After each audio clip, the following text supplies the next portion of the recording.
Eu tenho o privilégio, o orgulho de trazer o tema do ESG e sustentabilidade como fator de reputação e sucesso no mercado. Essa apresentação vai ser feita pelo Marcos Simões Coelho. Ele é diretor-geral da MSD Par, Investimentos Sustentáveis, pesquisador e professor da COPED, o FRJ. Ele foi, durante 13 anos, vice-presidente da Coca-Cola do Brasil, onde ele implementou uma série de conceitos de sustentabilidade na Coca-Cola.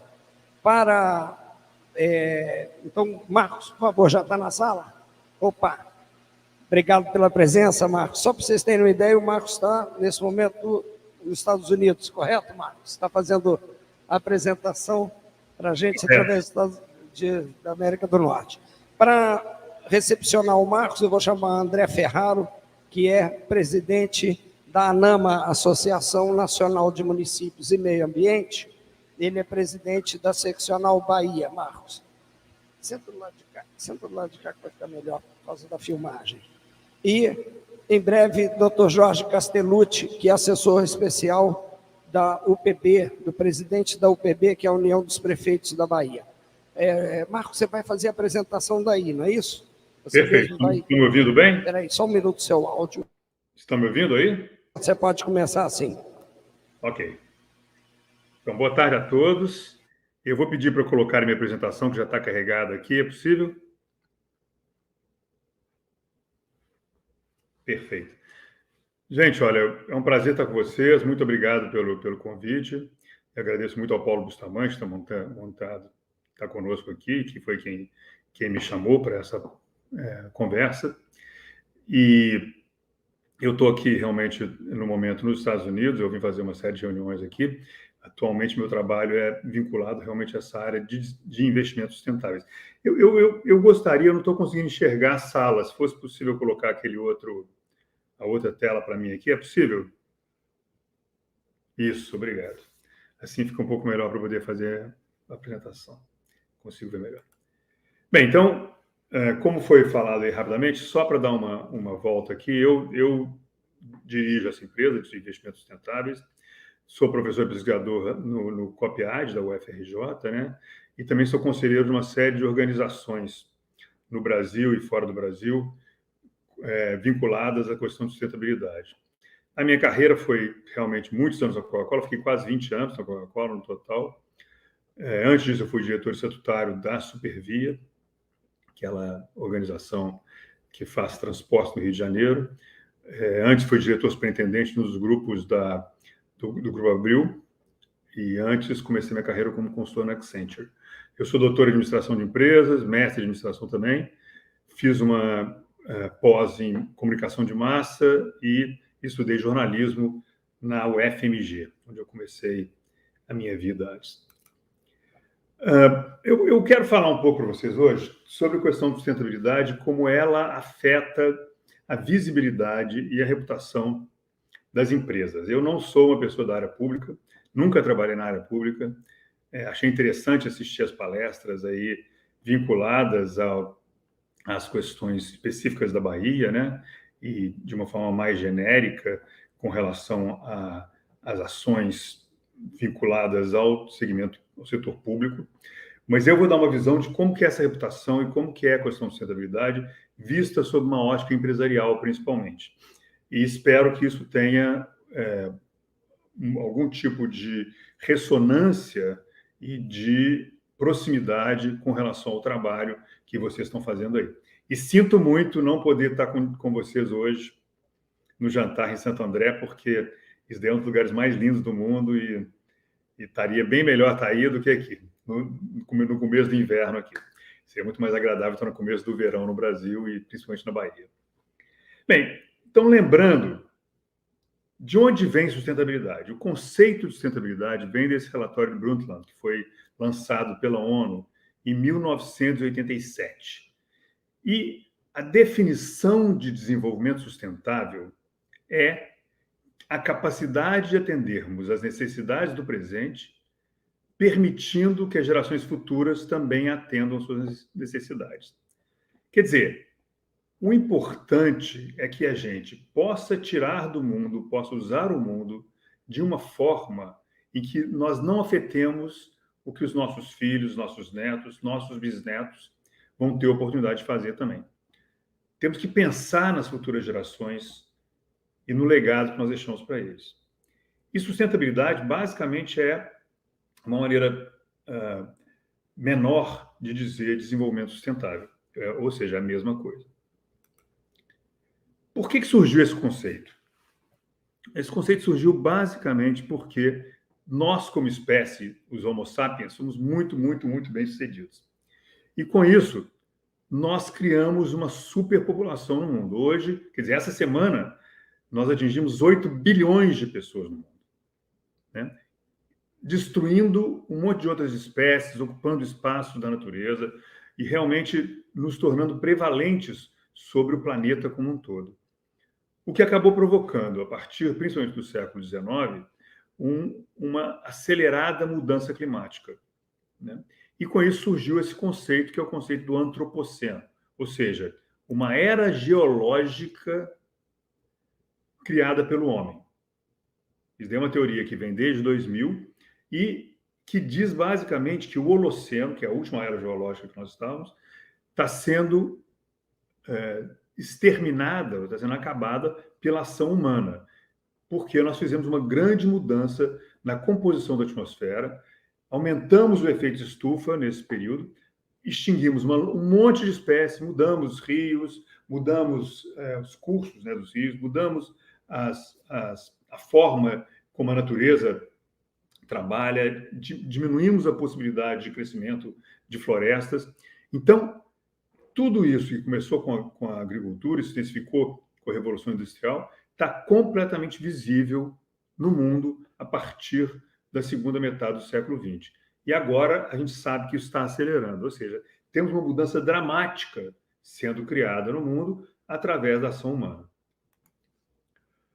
Então, a visão da ONU e a visão dessa discussão global sobre isso é que sustentabilidade é a única solução. Nós começamos a discutir esse assunto em 72, na conferência que chamava Conferência sobre Ambiente Humano.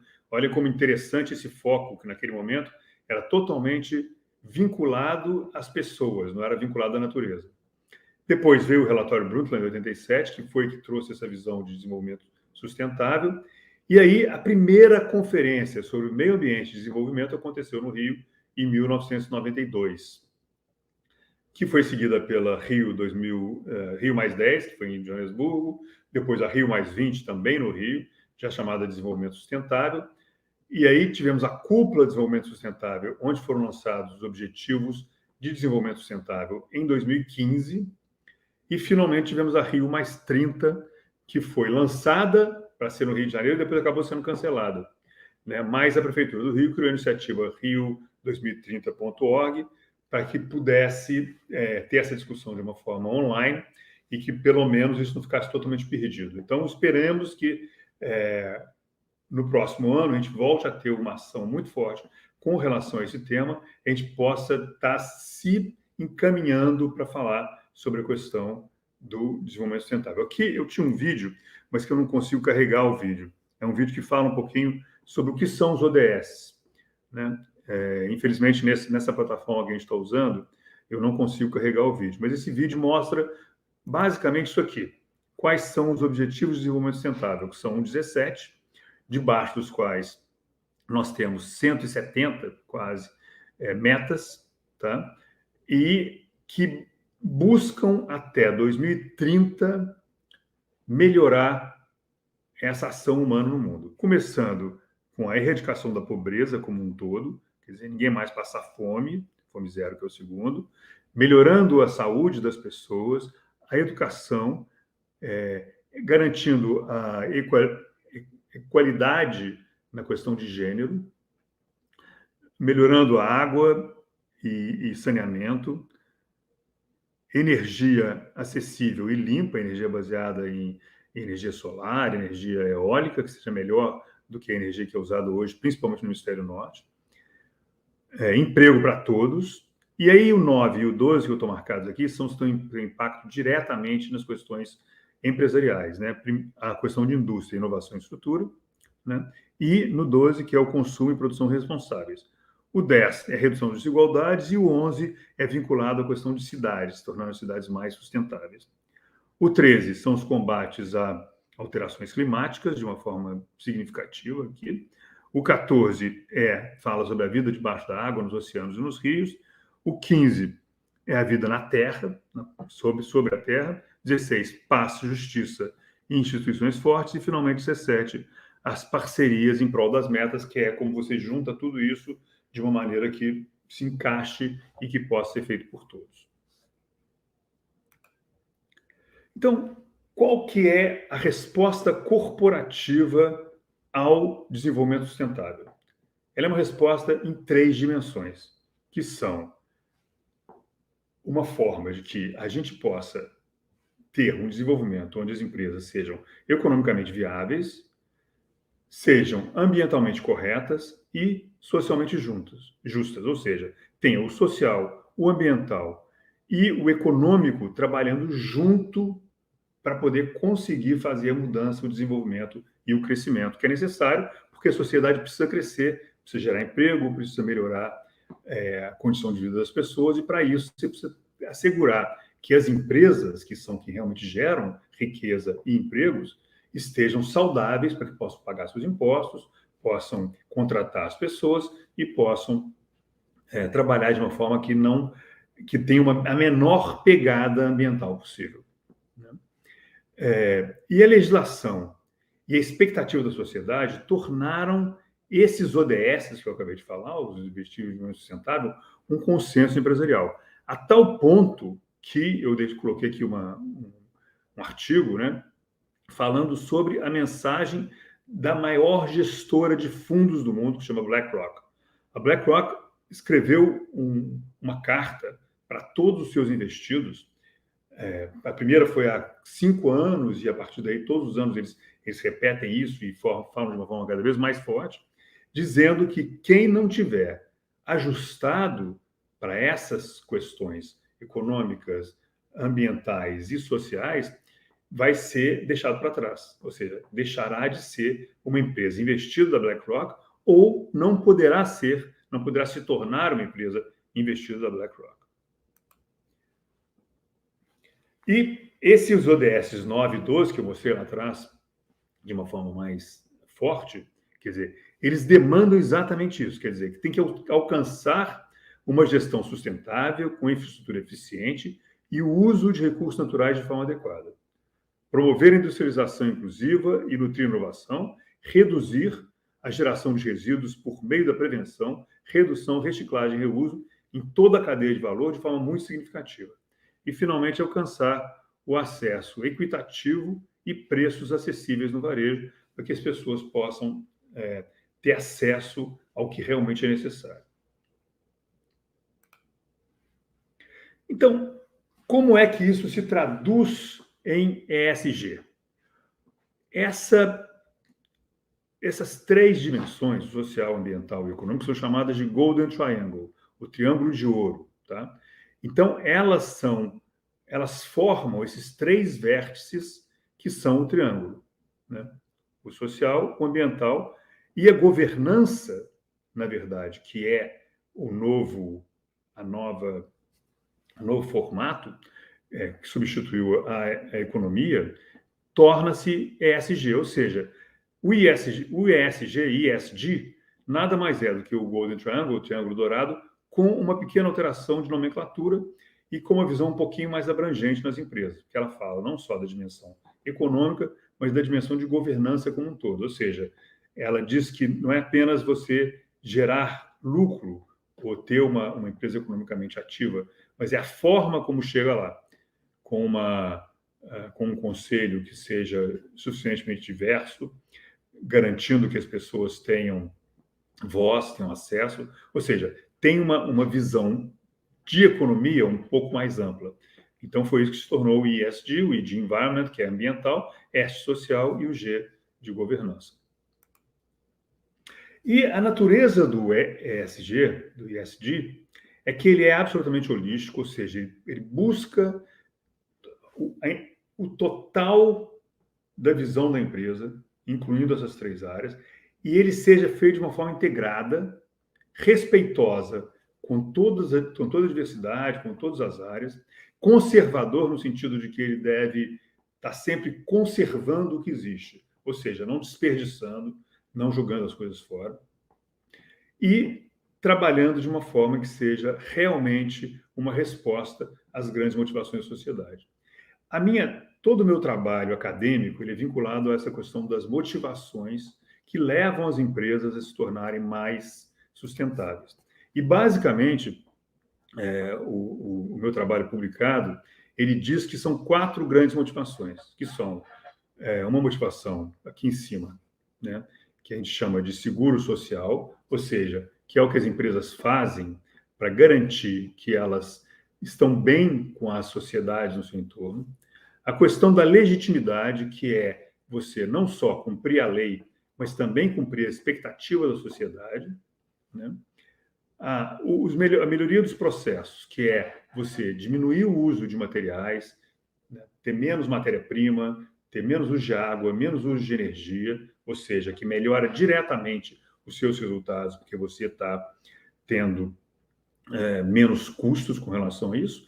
E, finalmente, a questão do sucesso de mercado, que também está na nossa apresentação aqui, está no título da nossa apresentação, que é onde você trabalha com inovação sustentável, com um formato de criação de produtos e serviços que sejam mais sustentáveis e que garantam seu sucesso empresarial, né?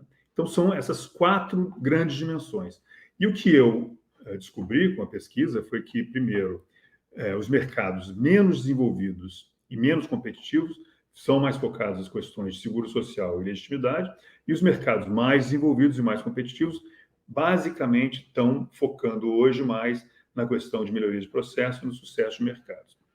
E, normalmente, quando as empresas começam a trabalhar nessas questões, elas o fazem por legitimidade ou então para melhorar seus processos, ou seja, baixar custos, e mais tarde elas evoluem para as questões sociais e para as questões mercadológicas. Mas, com isso tudo, o ESG se tornou um processo de legitimidade exigida por todos os stakeholders.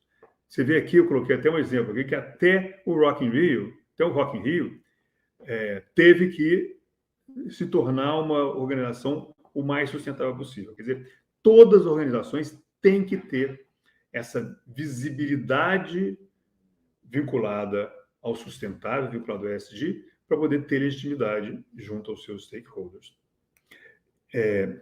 Para você mapear esse público, eu tenho um outro trabalho publicado, aqui está num livro, que no finalzinho eu vou deixar a bibliografia para vocês, que fala sobre como você define quem são seus stakeholders e como você trabalha junto a esses stakeholders. E a gente usa um sistema de círculos concêntricos. Você sai dos stakeholders imediatos, com quem você tem a relação imediata, depois você passa para que vocês têm as relações mediadas, por esses que você tem relação imediata, e assim vai até você atingir a sociedade como um todo. Um exemplo interessante, quer dizer, eu gosto de dar o exemplo aqui da empresa onde eu trabalhei tantos anos, e na Coca-Cola eu tive a oportunidade de ser o líder do desenvolvimento da visão mundial de sustentabilidade. Eu trabalhei nisso bastante tempo em Atlanta, a partir de 2004, 2005. E a gente desenvolveu essa visão global e hoje a Coca-Cola trabalha desse jeito. Ela prioriza as suas ações vinculadas às questões que são mais prementes para os seus stakeholders. Então, você vê aqui que nessa matriz, você tem um eixo aqui que fala a preocupação dos stakeholders, esse lado de cá, e na parte de baixo você tem o impacto potencial do sistema Coca-Cola global em relação àquela questão.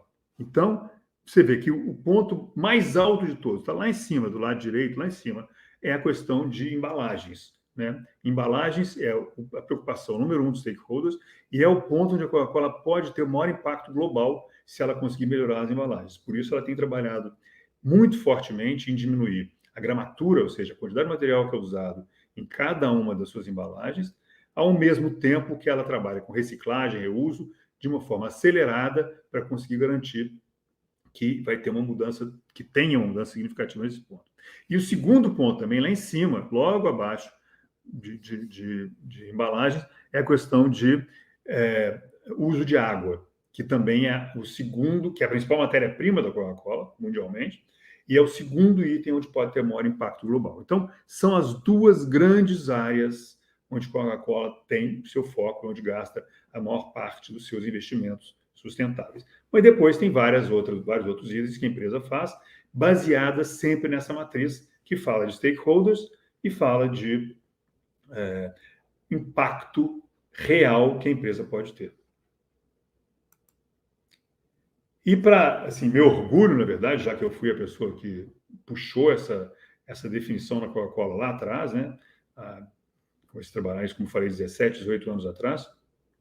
Hoje, o relatório mundial da Coca-Cola, ele não é mais um relatório econômico, ele é um relatório de negócios, meio ambiente, social e governança.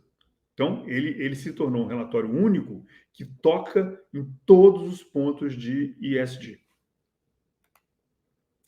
Só para não ficar apenas na empresa onde eu cresci, onde eu trabalhei tantos anos, onde eu tive um impacto realmente, consegui fazer uma mudança, eu trouxe também um exemplo rápido aqui da Procter & Gamble, que fala também de uma forma absoluta sobre a questão de sustentabilidade. O seu relatório anual também hoje é sobre o que eles chamam de cidadania, que é falar de sustentabilidade e crescimento juntos.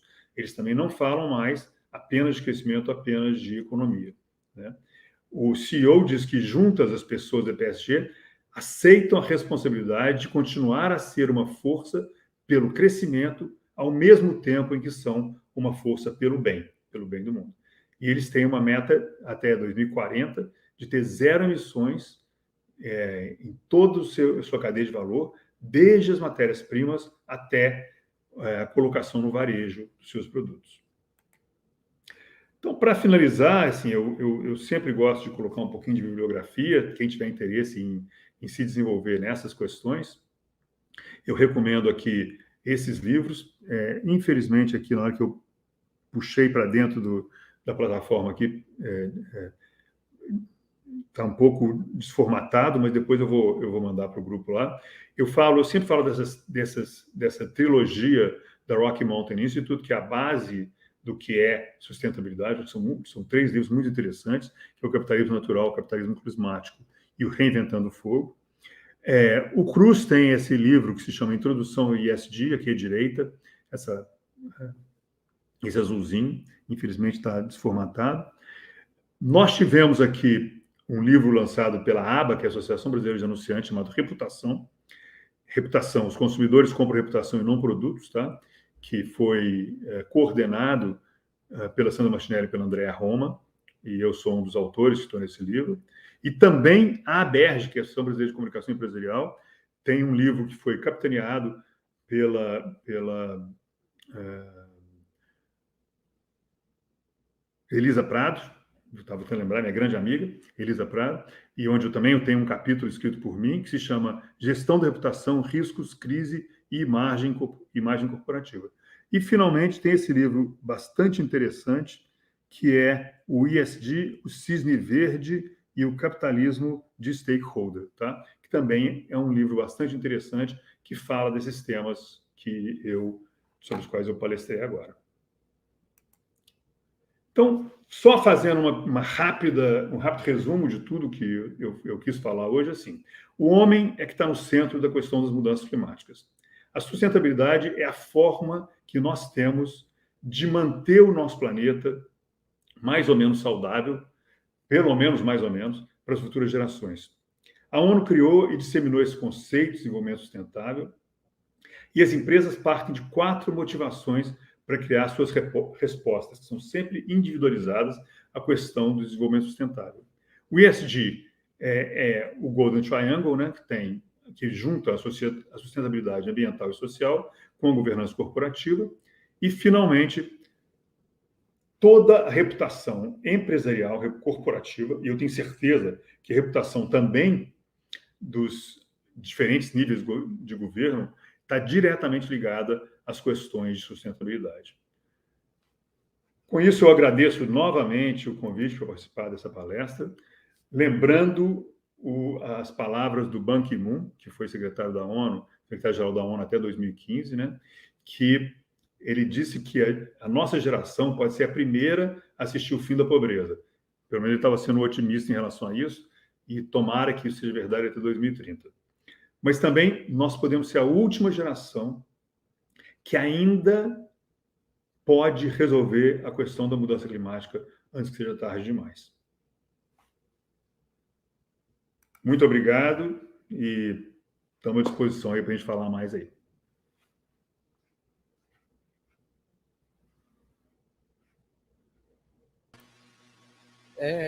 Marco, muito obrigado. A gente sabe do esforço que você fez.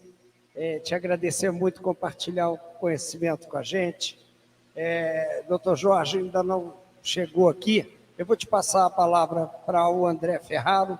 O André é um batalhador enorme, entende muito do que você falou. Acho que vocês vão ter uma boa conversa. Oi, Marco, André, tudo bem? Deixa eu te falar. Primeiro, agradecer sua aula aí e essa universalização necessária ao tema. É sempre importante a gente estar em contato, saber o que é a realidade do capitalismo, do centro do capitalismo mundial, o que é que está rolando por aí. Efetivamente, eu tenho algumas questões assim que eu tenho percebido nas políticas de ESG das empresas que atuam no Brasil, sejam elas empresas nacionais quanto empresas multinacionais. A gente tem sentido aqui, e eu queria entender um pouco como é que está funcionando aí. A gente tem sentido muito uma prática do que a gente chama de greenwashing, né? Que seria uma sustentabilidade para inglês ver, digamos assim, ou seja, ainda há mais marketing do que efetivamente ação e custos e recursos aplicados na área. A gente tem, sem entrar em polêmica, tem vários casos aqui que a gente poderia ilustrar. Mas o que eu sinto na prática, na relação com o poder público, com as empresas e essas políticas de ESG, é a efetividade delas, e especialmente na relação com o setor público. Ou seja, em função de todas as políticas também de compliance que as empresas são obrigadas a ter hoje, elas têm muita dificuldade de interação com o setor público no apoio, no suporte de ações. E, obviamente, algumas ações são tão estruturantes e estratégicas que elas passam a não existir sem o setor público. Inclusive, tem uma ação que está acontecendo agora, foi lançada na COP27, de um dos setores que financiam esse evento, que é o setor de celulose, que é um projeto chamado Projeto Biomas, que é um projeto que tem uma meta ambiciosíssima de recuperação, de reflorestamento de 4 milhões de hectares no país, e que representa um replantio de 2 bilhões de árvores. Então, só que eu não vejo essa iniciativa de 2 bancos, Santander, Banco Itaú, junto com a Suzano, junto com parece que a Braskem, tem mais 2 empresas. Braskem não, mais 2 empresas. Mas eu não vejo a condição de viabilidade real disso sem o setor público entrar. Você tem coisas como, por exemplo, licenciamento das ações, ou seja, precisa do setor público. E as empresas estão tendo dificuldade gerada por elas, volto a dizer, por questão do compliance, rigorosos nessa relação com o setor público, de interagir, de financiar essas ações. Eu tenho uma série de iniciativas, tanto junto à Petrobras, onde eu atuo na área de petróleo, me relacionando com as empresas da indústria de petróleo, e tenho enormes dificuldades, inclusive nas novas empresas como a Selen, que a gente tem rompido alguns paradigmas para poder ter uma relação um pouco mais fluida do setor público, porque o setor público também precisa de financiamento, a gente precisa trabalhar junto. Imagina que você tem, só para efeito de comparação, significa 2 bilhões de árvores plantadas e o custo disso. O acidente da Samarco, em Minas Gerais, de Paulo, aquele acidente de reflorestamento hoje estão sendo plantadas, estão se gastando lá mais de R$ 1 bilhão para fazer aquela recuperação daquela área, e a gente está falando em 40 mil hectares. Então, ou seja, uma meta dessa é uma meta de mais de 100 bilhões de reais. E no tempo que se estima é muito complicado sem a presença do setor público. Na verdade, é só uma provocação, porque eu tenho visto muitas empresas falarem muito em ESG, mas quando você exprime o que está realmente acontecendo na ponta, na política pública, é mais uma política para inglês ver. Eu acho que tem mais do que a questão ambiental, eu tenho visto muito mais efetividade nas políticas de governança. Aí realmente eu tenho visto, estava hoje comentando no almoço, dos espaços internos das empresas para a diversidade, de vários tipos que possa significar diversidade, da preocupação das empresas de inclusão de mulheres, de negros, de gays, de todos, nas lideranças das empresas. E isso me parece uma coisa muito mais efetiva do que as políticas de meio ambiente propriamente dita. Eu tenho visto muito ESG na melhoria dos processos, aí sim. Entendeu? Agora, nessa relação com a sociedade, com apoio, com suporte à recuperação de áreas degradadas, a coisas que às vezes a própria empresa na sua operação causou, a gente tem encontrado uma série de dificuldades. Aí eu queria entender como é que funciona essa temática aí, fora daqui, porque aqui a gente sabe que a gente vem recentemente de uma série de criminalizações de qualquer coisa política. A política ficou criminalizada no país, isso realmente tem um impacto e acho que a gente consegue superar isso aí para frente. Mas eu queria entender, assim, a título de mesmo de informação, como é que você tem visto esse cenário aí fora do país? Oi, André, eu acho que a sua provocação é excelente, tendo a concordar em muitas das coisas que você falou. Eu acho que eu vou dividir primeiro em duas partes a sua provocação. A primeira parte é a questão do setor público. Eu não tenho dúvida que para mudanças paradigmáticas de um país, em áreas fundamentais, você só consegue fazer com o setor público. É impossível você fazer mudança significativa, seja em educação, seja em saúde, seja em meio ambiente, né, como a gente está falando, se o setor público não tiver absolutamente liderando e possibilitando esse desenvolvimento. Então, isso eu concordo plenamente. Somente com a liderança do setor público a gente consegue ter mudanças significativas. A gente pode ver o que aconteceu no Brasil em meio ambiente nos últimos anos, como uma mudança de governo federal, né, teve um impacto gigantesco nas questões de proteção ambiental, né? O que aconteceu no governo federal nos últimos anos, com uma decisão do governo federal de facilitar, vamos dizer, os empreendimentos não ortodoxos em relação a florestas né, e proteção de áreas indígenas, etc. e tal. Qual foi o impacto disso nos últimos anos? Foi um impacto gigantesco, né? Uma mudança significativa no trabalho dos órgãos de fiscalização, né? Uma diminuição da sua atividade enorme e um aumento realmente de áreas desmatadas e de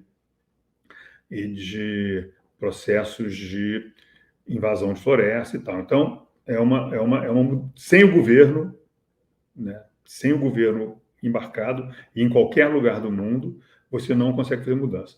Se os nossos governos não estiverem convencidos do seu papel fundamental na questão da mudança climática, nós não vamos conseguir ficar, em hipótese alguma, abaixo dos 1,5 graus de aumento, que é a previsão para os próximos anos. Eu sou uma pessoa, eu sou um otimista um pouco temeroso nesse momento. Eu acho que vai ser muito difícil a gente conseguir manter o mundo abaixo de 1,5 grau, né, que é a ideia e a previsão aí, porque realmente nós não estamos ainda com todos os governos on board fazendo isso, e principalmente os grandes players, né, os países que realmente têm um impacto mais gigantesco, são Estados Unidos, China e o Brasil em quinto lugar, tem que ter uma mudança fundamental aí para poder conseguir chegar lá. Então não tem dúvida, o governo ele tem que não só ser parte, como ele tem que liderar os processos. Acho que a legislação é uma parte fundamental de verificação disso. Então, essa parte deles. Parte das empresas. Acho que existe greenwashing, sim. Acredito que isso diminuiu ao longo do tempo, porque tem hoje muita vigilância na sociedade para saber o que é verdadeiro, o que não é. Ainda tem, porque tem muita empresa que faz projetinhos pequenos e usam isso para marketing. Mas a maneira que uma empresa pode trabalhar é essa maneira que eu acabei de mostrar no caso de Coca-Cola. Você tem que ver onde os stakeholders que entendem daquele assunto estão colocando a sua preocupação e onde a sua empresa pode ter uma mudança significativa. Não adianta uma empresa como Coca-Cola, vou usar o exemplo que eu conheço bem, tá? Me desculpa aqui. Mas não adianta uma empresa como Coca-Cola estar financiando, vou dar um exemplo qualquer, tá? Proteção de baleia, por exemplo. Porque o tamanho do impacto que uma empresa como Coca-Cola pode fazer nisso é minúsculo. Mas quando você fala no impacto de diminuição do uso de plástico ou diminuição do uso de água, proteção de mananciais, né? Proteção de cursos de rio, etc. Tal, o impacto que uma empresa como a Coca-Cola pode fazer é gigantesco. E o mesmo vale para as questões internas, como estava dizendo aí. Quer dizer, é importantíssimo que uma empresa como a Coca-Cola dê o exemplo na questão de diversidade. E eu vou contar uma história para vocês, que é uma coisa interessante, que quando eu estava na Coca-Cola, eu criei uma regra que a gente deveria, em cada lugar que a gente operasse, ter uma publicidade que refletisse a diversidade populacional daquele local, né? E claro, eu estava muito, eu tentava sempre estar baseado no Brasil, mesmo quando eu estava fazendo algum trabalho internacional, eu tentava ficar no Brasil, trabalhando no Brasil, que a Coca-Cola permitia isso. E aí no Brasil, então, eu tinha uma vinculação direta. Para eu conseguir convencer as agências de publicidade que nós não éramos a Suécia, era um trabalho diário, era uma coisa impressionante. Eu falava, gente, tem que refletir a diversidade populacional do Brasil. Aí vinha só crianças lourinhas, de olho claro e branquinhas que nunca tinham tomado sol na vida. E adultos também. E aí você brigava com a agência, falava, esse não é o casting, tem que mudar o casting, tem que refletir a nossa diversidade. Mas era diariamente um murro de ponta de faca. Então, você consegue fazer isso, mas tem que ter uma mudança cultural, tem uma mudança que tem que ser feita, onde você tem que baixar isso para a empresa como um todo. A empresa tem que entender que a questão, por isso que eu digo que a questão de ESG, ela não pode ser uma questão que está apenas numa diretoria, apenas numa vice-presidente, apenas numa área. Ela tem que estar integrada na visão de cada pessoa na organização, para que ela compre direito, para que ela produza direito, para que ela não tenha preconceitos com outras pessoas, para que ela não use o status quo. Ela tem que sair daquilo, né? Então, eu acho que a contribuição empresarial ela tem que ser no sentido de fazer parte de grandes iniciativas globais que são lideradas, sim, pelos governos, e no que elas podem fazer de significativo internamente, dando o seu exemplo de diversidade, mudando a forma como elas trabalham, como elas promovem as pessoas, realmente vinculando por questões de competências e questões de vontade de fazer o trabalho, né? E não por uma questão de formato, de não uma questão de como a pessoa parece, mas o que ela é, na verdade, em termos de eficiência, de capacidade de trabalho, né? Fazer essa mudança na forma como elas comunicam externamente e fazer a mudança no que seja significativo para aquela empresa. Cada empresa vai ter uma ordem de entrega diferente, porque vai depender de qual que é o seu produto, qual que é o seu serviço, para que ela possa fazer as coisas realmente de uma forma diferente, que vai ter um impacto significativo na sua área. E isso vale para empresas de todos os tamanhos, né? Por isso eu digo, uma empresa de tamanho global como Coca-Cola, o grande impacto que ela pode fazer, em termos ambientais, é a questão de embalagem e questão de água. E em termos sociais, é a questão de assegurar diversidade interna e diversidade da sua comunicação. Vou dar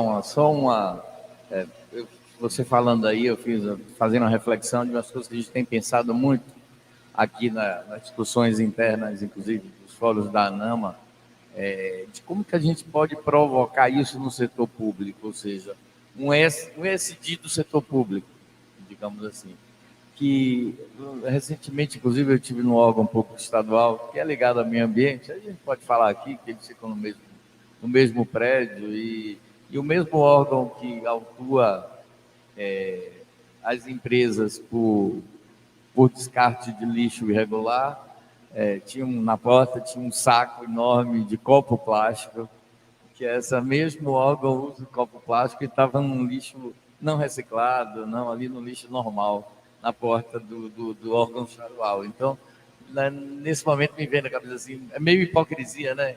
Você exigir fazer leis para a sociedade respeitar a diversidade e, ao mesmo tempo, isso não se reflete nos cargos de confiança, seja das prefeituras, seja dos governos, enfim.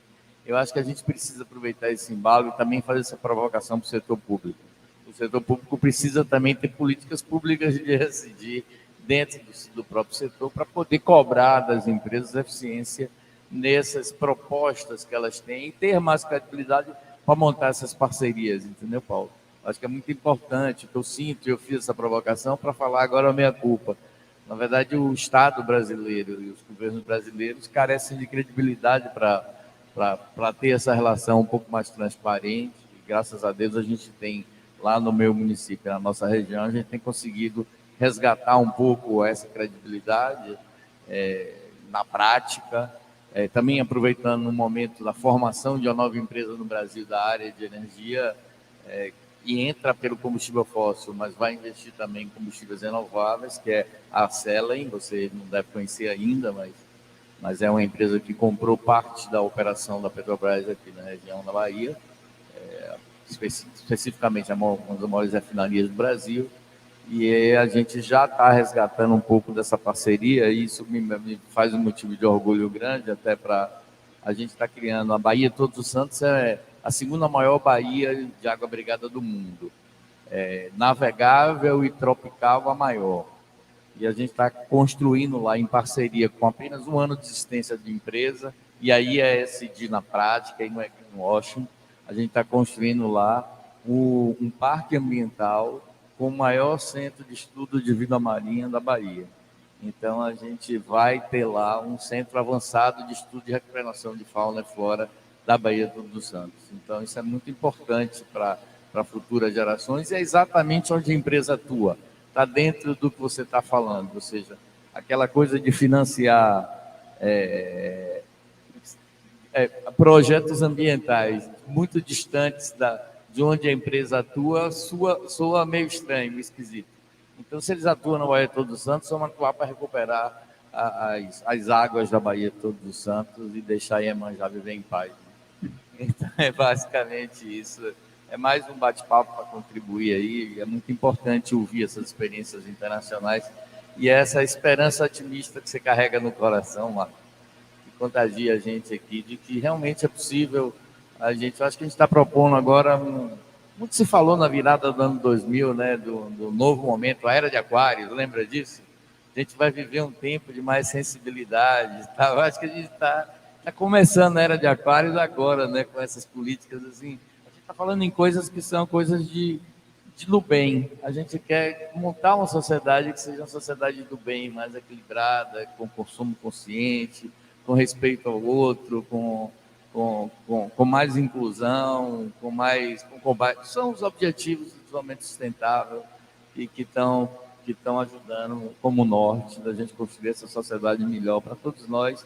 E aí não é a discussão que a gente tem no meio assim, ele falou até de Guga Cruz, aí, que é baiano, que é advogado, um dos livros de Guga Cruz, é que a gente não está construindo uma sociedade para o futuro, a gente não é para salvar nossas futuras gerações, não, é para salvar a gente mesmo que está vivendo aqui agora, porque do jeito que está, a gente vai comprometer a nossa própria vida. Então, é mais ou menos isso para deixar como reflexão e a gente se unir por essa política do bem, que é a política ambiental. Marco, suas considerações finais aí, te agradeço muito.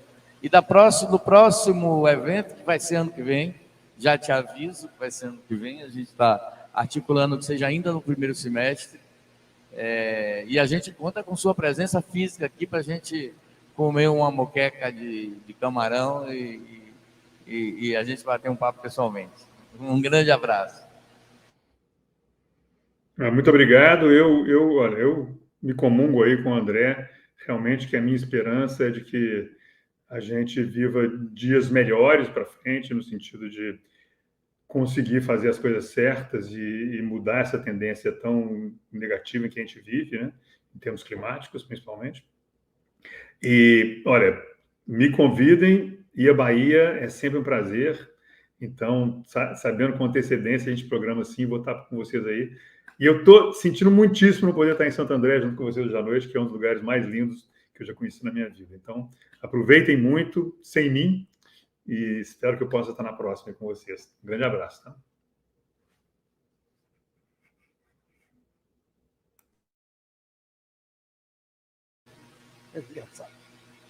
Marco, muito obrigado pela sua participação. Engraçado porque a câmera está travada. Muito obrigado pela sua participação. Você não está me vendo na câmera, porque ela deve ter travado. Mas, em suma, a gente quis fazer um debate, mais uma conversa, porque eu sabia que dos seus conceitos, seria muito importante os seus conceitos. A gente deixou a tua apresentação final como um ápice assim, de energia positiva, de que é possível, de que a gente está no caminho, e como um mapa também a ser seguido. André está aqui já, o filho ainda nem pariu, ele já está querendo o segundo, e a gente fica feliz, porque significa que foi bem feito e que a gente deixou alegria e esperança aí ao longo do trabalho. E coroamos isso com sua participação. Muito obrigado aí pela gentileza. Sei que você fez ginástica aí no horário, por causa do fuso horário, para estar aqui conosco. Obrigado mesmo. André, para você finalizar. É isso mesmo, é agradecer e vamos seguir em frente agora, porque os desafios são grandes e são enormes. Por mais que a gente faça, né, Marco?